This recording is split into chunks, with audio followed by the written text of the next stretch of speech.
Bom dia, eu sou Mariane Azevedo, professora de desenho da Escola de Belas Artes da UFRJ, atuando principalmente no curso de licenciatura em desenho. Apresentação axonométrica do objeto relacionado ao triado trirretângulo construído pelos eixos objetivos x, y e z se realiza a partir da visão do observador, chamado de polo ou centro de projeção.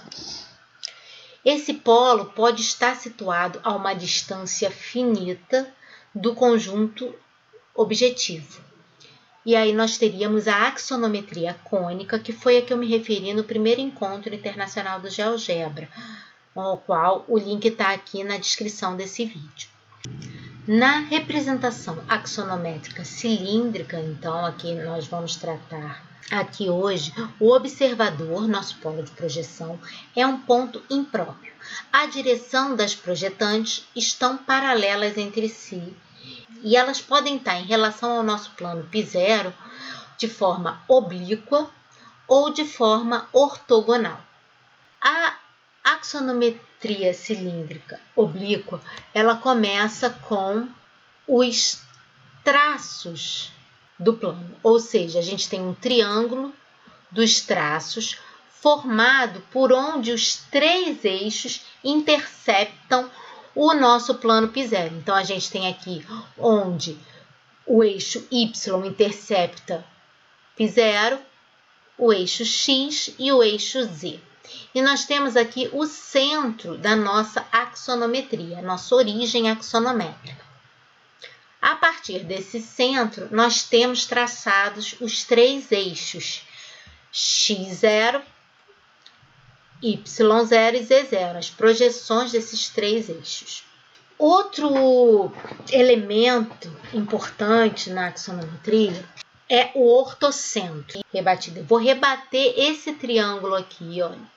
O nosso triângulo, onde tem o nosso O, π0z, π0x. Eu vou rebater para conseguir a verdadeira grandeza, né, desses dois eixos. Então, eu vou rebater aqui esse triângulo, conseguindo a porção em verdadeira grandeza de x e de y.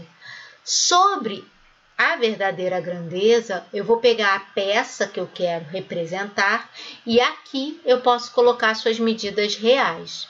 Feito isso, eu indico a direção da minha projetante. Então, quando eu rebati, eu utilizei como base o meu ortocentro só, para encontrar o rebatimento do meu O. Mas, quando eu for buscar a direção das minhas projetantes, eu vou ligar esse O rebatido com o meu centro axonométrico. Então, essa é a direção das minhas projetantes. Encontrada a direção das minhas projetantes, eu vou traçar paralelas e ver como elas vão ficar, essas medidas, sobre x e y. Pronto, fiz isso e consegui graduar x e y já com a deformação da axonometria cilíndrica em questão. Repito o processo para o y, para o eixo y, encontrando também esse ponto. E o GeoGebra ajuda porque um arquivo desse, onde o aluno pode abrir, fechar e ir fazendo esse passo a passo, facilita ele na compreensão e na visualização. É como se ele estivesse interagindo, ele está traçando junto com você.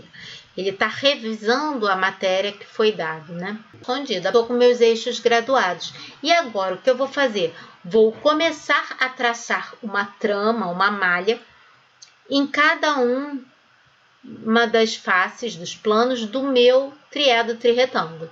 Então, aqui no plano x e y, eu fiz uma malha, no XZ e no YZ eu tracei toda a malha. Posso fechar esse meu paralelepípedo construtor, né, que a gente chama, que é como se fosse um bloco que a gente vai começar a esculpir e encontrar nossa peça, encontrando o ponto A. Então, nós temos aqui a nossa trama e eu posso começar a esculpir a minha peça.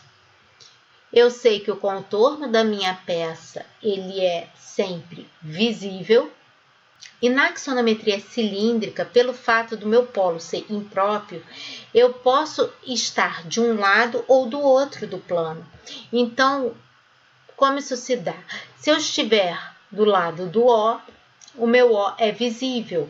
Eu tenho uma representação dessa peça. Se eu estiver do outro lado, o meu axis será visível. Quando a gente trabalha a axonometria cilíndrica, às vezes a gente faz a mesma peça vários formatos. Então, eu posso salvar, eu posso fazer no mesmo e botar, olha, transformo essa peça que está com o meu O visível para uma peça com o meu O não visível. É a mesma peça, eu só alterei a visibilidade. O contorno é sempre visível, então no contorno eu não mexi em nada, eu alterei as linhas internas. As linhas que partiriam de O agora estão tracejadas, são arestas não visíveis, e as que partem de A são visíveis. Olha como eu consigo mudar meu ponto de vista só alterando essa visibilidade interna.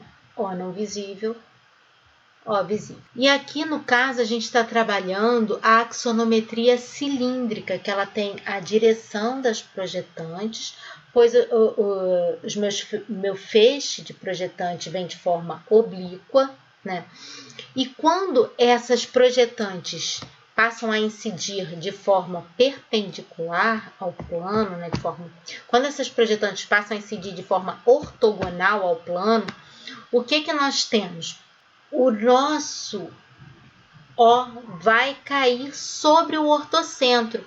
Então, eu posso aproveitar esta mesma perspectiva axonométrica cilíndrica e puxar esse meu centro axonométrico para sobre o ortocentro. No que eu faço essa transição, essa modificação, quando eu puxo esse centro para axonométrico, esse centro da minha axonometria, para o ortocentro, o que acontece? Eu transformei a minha axonometria cilíndrica oblíqua em uma axonometria cilíndrica ortogonal. Ela já ficou com as projetantes de forma ortogonal.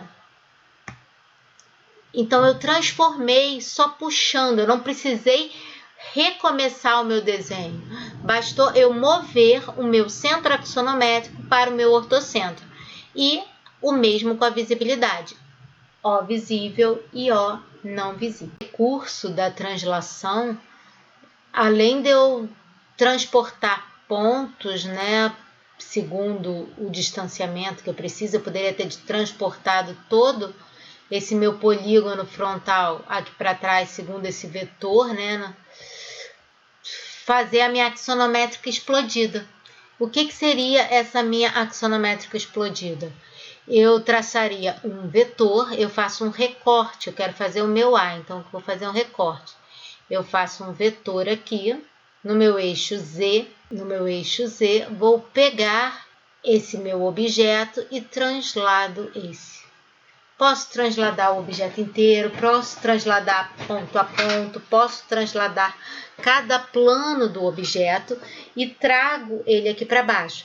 Agora eu vou apenas completá-lo. Eu vou transladar essa parte vazada do meu A, dar ela no eixo Y, vou deslizar ela no eixo Y.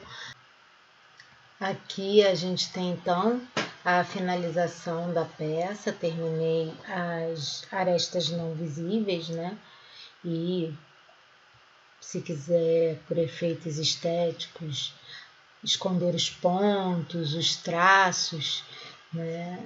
Lembrando que isso é uma parcela das linhas que foram utilizadas para fazer todo o traçado. Muito obrigado.